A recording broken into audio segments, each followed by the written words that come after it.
चलिए अब बड़ी खबर जो बिहार के वैशाली से आ रही है उसका रुख कर लेते हैं। नगर थाना क्षेत्र से गैंग वॉर का सनसनीखेज वीडियो सामने आया है। दरअसल इस पूरी घटना का एक सीसीटीवी वीडियो सामने आया है जिसमें 4 लोग नकाबपोश तरीके से आते हैं, हाथों में हथियार लेकर आते हैं बताया जा रहा है, और इस बीच कई राउंड गोलियां बरसाते हुए नजर आते हैं। देखिए तस्वीर टाइम्स ऑफ नवभारत पर आपको दिखा रहे एक्सक्लूसिव तस्वीर, सीसीटीवी फुटेज सामने आया। दावा किया जा रहा है कि देखिए इस गोलीकांड में कुख्यात अपराधी मोहम्मद यूसुफ उर्फ हनी राजा मारा गया है और मारे गए अपराधी के खिलाफ दर्जनों मामले थे। दावा यह भी कि मोहम्मद यूनुस नगर थाना क्षेत्र के मुथूट फाइनेंस लूट का ये मास्टरमाइंड था और इस पूरी वारदात को वैशाली जिले के नगर थाना क्षेत्र के आरएन कॉलेज के पास अंजाम दिया गया।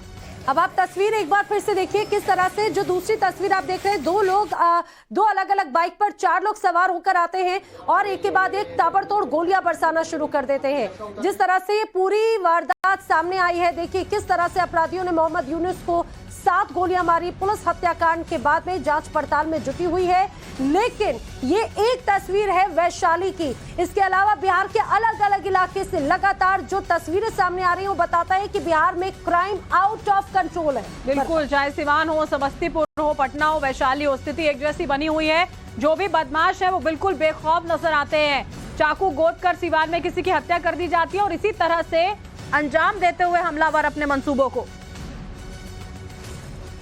लॉ एंड ऑर्डर पर लगातार सवाल उठ रहा है। बिहार में कल से लेकर आज तक कई हत्याएं हुई है। बिहार में गैंगवार हुआ हाजीपुर में, किस तरह से इसको, क्योंकि बार बार इस तरह की घटनाएं हो रही है लेकिन पुलिस विफल हो रही है। आपराधिक घटनाओं को कोई इनकार नहीं कर सकता है, अपराधी के खिलाफ कार्रवाई भी होती है। दुर्भाग्य यह है कि आदरणीय अमित शाह जी देश के गृह मंत्री हैं, 2021 के बाद नेशनल क्राइम ब्यूरो का आंकड़ा ही जारी नहीं करते। भाई आंकड़ा जारी करिएगा तब ना अपराध का दर मालूम होगा कि जहां जय श्री राम है वहां क्या स्थिति है। वहां तो चोरी उरी भी नहीं होता होगा।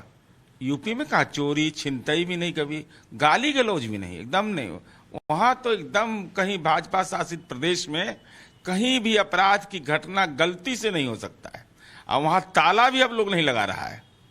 शनि सिंघनापुर के बाद यह संदेश गया कि भाजपा शासित प्रदेश जहां होगा वहां ताला नहीं लगेगा।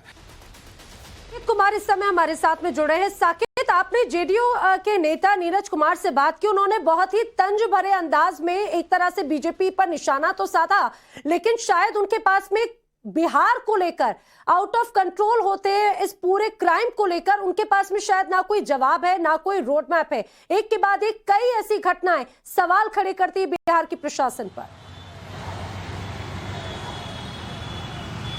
देखिए बिल्कुल नैना, क्योंकि सवाल सीधा था कि बिहार में जिस तरह से कानून व्यवस्था लगातार चरमरा रही है, आए दिन हत्याएं हो रही है। अगर हम परसेंटेज निकालें तो पर डे 2 से 3 हत्याएं बिहार के अलग अलग जिलों में हो रही है। ऐसे में जब जेडीयू, जो यहाँ पर सत्ताधारी पार्टी है, जिसके मुख्यमंत्री बिहार में है नीतीश कुमार, उनसे जब ये सवाल पूछा जाता है उस पार्टी से, तो उनके प्रवक्ता कहते हैं कि दूसरे राज्यों की स्थिति क्या है, आप जवाब बिहार की कानून व्यवस्था पर दीजिए ना, कि आखिर आप क्या कुछ कर रहे हैं कानून व्यवस्था के लिए बिहार में, कैसे आप अपराधियों को पकड़ रहे हैं, कैसे आप अपराधियों के मन में डर और खौफ का पैदा कर रहे हैं, इस पर आप जवाब दीजिए। लेकिन इस पर उनके पास कोई जवाब नहीं है, क्योंकि घटनाएं लगातार हो रही है और लगातार हम अपने दर्शकों को भी दिखा रहे हैं कि किस तरह की स्थिति बिहार के अंदर बनी हुई है। आप समझिए पटना से सटा हुआ इलाका है हाजीपुर का, जहां पर गैंगवार होता है, वहां पर गोलियों से भून दिया जाता है एक शख्स को, 7 गोलियां मारी जाती है और उसका सीसीटीवी फुटेज सामने आता है। हाजीपुर में ही एक स्वर्ण व्यवसायी को लूट लिया जाता है कल और उसको गोली मार दी जाती है। पटना में रात में कल देर रात पटना में एक हत्या कर दी जाती है। तो लगातार इस तरह की घटनाएं बिहार के अलग अलग जिलों में हो रही है और पुलिस इसमें विफल है पकड़ने में जो अपराधी है उनको, उन पर लगाम लगाने में। तो ऐसे में अब बचने के लिए जेडीयू के तरफ से दूसरे राज्यों का उदाहरण दिया जाता है और कहा जाता है कि उसके बाद जब नेताओं से सवाल किए जाते हैं तो सवाल का जवाब सवाल के साथ ही मिल रहा है, तंज के साथ मिल रहा है। बहुत बहुत शुक्रिया साकेत, आप हमारे साथ जुड़े इस तमाम जानकारी के साथ।